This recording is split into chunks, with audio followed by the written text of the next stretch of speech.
दावा दाखल करत आहे आणि ह्या अब्रू नुकसानीच्या दाव्यामधना जी रक्कम येईल ती रक्कम दुष्काळग्रस्त शेतकऱ्यांना पाठवायची असा निर्णय मी घेतलेला आहे।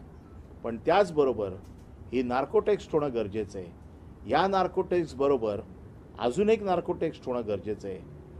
सन 2093 मध्ये रामदास कदम यांच्या बायकोने स्वतःला जाळून घेतलं। 1993 ला रामदास कदम यांच्या बायकोने स्वतःला जाळून घेतलं।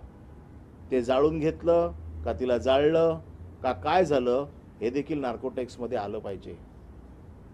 कोणाला बंगले बांधून दिले खेडमध्ये, त्या बंगल्यावरनं काय राजकारण झालं, काय गोंधळ झाला, हे सगळं आलं पाहिजे।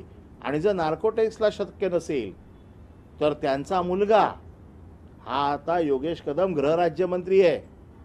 गृह खात्याची सूत्र त्याच्या हातात आहेत। आपल्या बापाने काय उद्योग केलेत 1993 ला याची देखील चौकशी झाली पाहिजे। या चौकशीची मागणी मी करतोय, कारण आपलं ठेवायचं झाकून आणि दुसऱ्याचं बघायचं वाकून ही जी पद्धत आहे या पद्धतीला आळा घालण्याची गरज आहे। माझी मागणी आहे मुख्यमंत्र्यांकडे, गृहमंत्री म्हणून किंवा गृहराज्यमंत्र्याकडे, की 1993 ला गृहमंत्र्याच्या आईने स्वतःला जाळून घेतलं होतं, त्या जाळून घेतलेल्या प्रकरणाची देखील सविस्तर चौकशी झाली पाहिजे। या प्रकरणाची तर झालीच पाहिजे।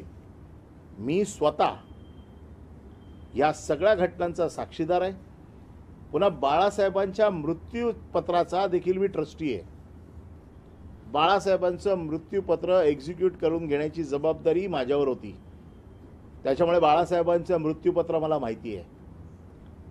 हे जे काही आरोप करतायत की मृत्यूपत्र कसं बनवलं गेलं, मला विचारा ना, मी साक्षीदार आहे।